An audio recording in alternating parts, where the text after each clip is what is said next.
महाराष्ट्राचे मुख्यमंत्री देवेंद्र फडणवीस हे जालना जिल्ह्याच्या दौऱ्यावर आले असता त्यांना शहरातील निगडीत अशा विविध प्रश्नांसंदर्भात नगराध्यक्ष संगीता गोरंट्याल यांच्या हस्ते निवेदन देण्यात आले.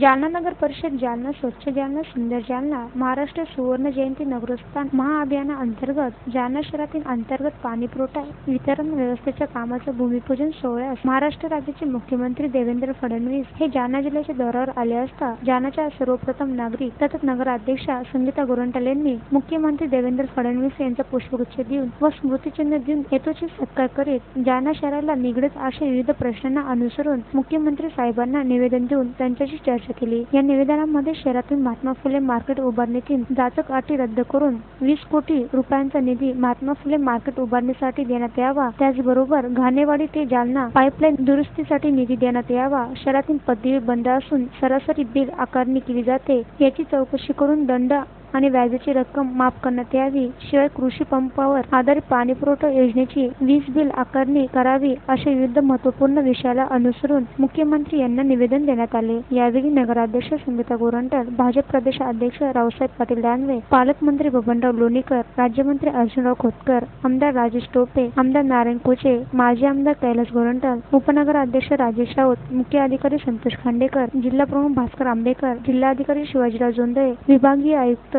पुरुषोत्तम भापकर आदी मान्यवरांची उपस्थिती होती.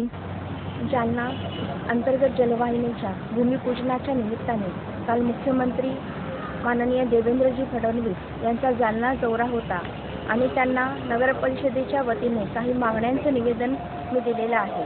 त्यामध्ये महत्त्वाचं असं शहरातील मध्यभागी असलेल्या फुले मार्केटच्या उभारणीसाठी वैशिष्ट्यपूर्ण निधीतून जर आम्हाला 20 कोटी रुपये दिले तर आम्ही आमच्या नगर परिषदेच्या वतीने त्याची उभारणी करू शकतो व त्यामुळे आम्हाला आर्थिक अशी आमचं स्तोत्र वाढलं जाईल. त्याचबरोबर जालन्यासाठी महत्त्वाचा असा जो घाणेवाडी तलाव आहे ज्याने दुष्काळात पण आपल्याला शहराची तहान भागवलेली आहे, अशा घाणेवाडी तलावातनं पाईपलाईनच्या रिपेरिंगसाठी विशेष निधी हा मी मागितलेला आहे.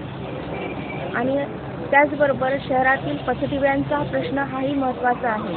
बंद पडलेल्या पथदिव्यांसाठी आत्ता पण सरासरी बिल आकारले जात आहे. त्यामध्ये माननीय मुख्यमंत्र्यांनी काहीतरी तोडगा काढावा अशी आमची मागणी आहे.